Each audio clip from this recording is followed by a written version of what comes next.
I can go and sell this long-term deep out of the money call option at 135, which means I own everything up to 135. So I still got the chance to make money from this thing. So I sell this sucker here, and now look at the cost of my put. It went from $31 a share to 60 cents. Right now, for every 100 shares, instead of paying $3,110, I'm now paying 60 bucks, right? Why? Well, that's because I built myself my own personal IUL. This is how IULs are made with insurance companies. All they are is they will always tell you that you have a floor, you can never go below the floor. A lot of times their floor is actually zero. And then they also tell you though that you have a ceiling. Whenever there's a floor, there usually has to be a ceiling. When there's a ceiling, there has to typically be a floor. There should be a floor.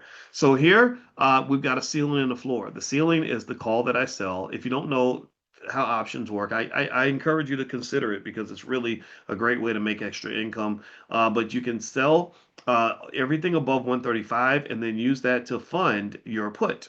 So that's what I would do on a stock like this. I put a collar on it. I call it putting a collar on the dog because if you don't put a collar on the dog will bite you and take all your money.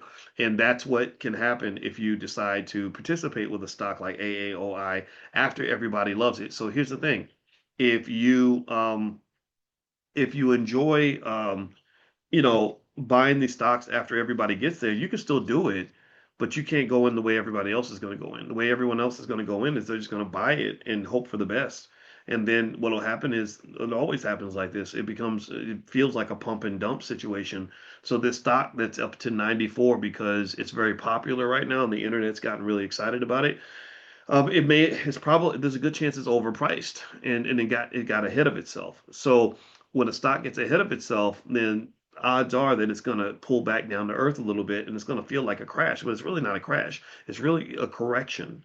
So maybe this stock that's priced at 94 now is only worth 64, right? Which would still be a huge increase. I mean, this stock was only worth 30 bucks just a few months ago. So 64 is massive.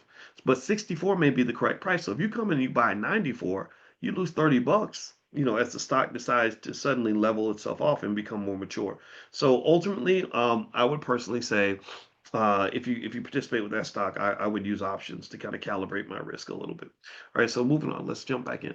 What do you think about TLT for long-term bonds, or the TLT ETF for long-term bonds? I don't know much about it, but a bond ETF is typically going to be very low risk. Um, it tends to be more stable than owning stock. Right now, I think the 10-year yield has spiked because of the expectation of inflation as a result for increases in the price of oil. As a result of that, you're seeing bond prices drop. So that TLT probably went down today. I'm willing to bet if it's a long-term bond ETF. Let's see, yeah, it tracks treasury bonds with 20 plus year maturities, which means it's very sensitive to interest rates. But it is backed by the U.S. government, so you won't lose your money with this. You're not going to make a ton, but you won't lose a lot of money, and you can make a nice steady bond return. But if inflation goes up, a lot of long bonds get hit hard. So if I look up TLT, let me see if I can search for it here. TLT. I bet it's down. Let's see what it looks like right now. TLT is, yeah, it's down today. Okay, yeah, it's down a little bit. Let me see. Yeah, not much though, not much. Let me show you what TLT looks like. Do, do, do, do, do, do, do, do, do. So you see TLT is down today.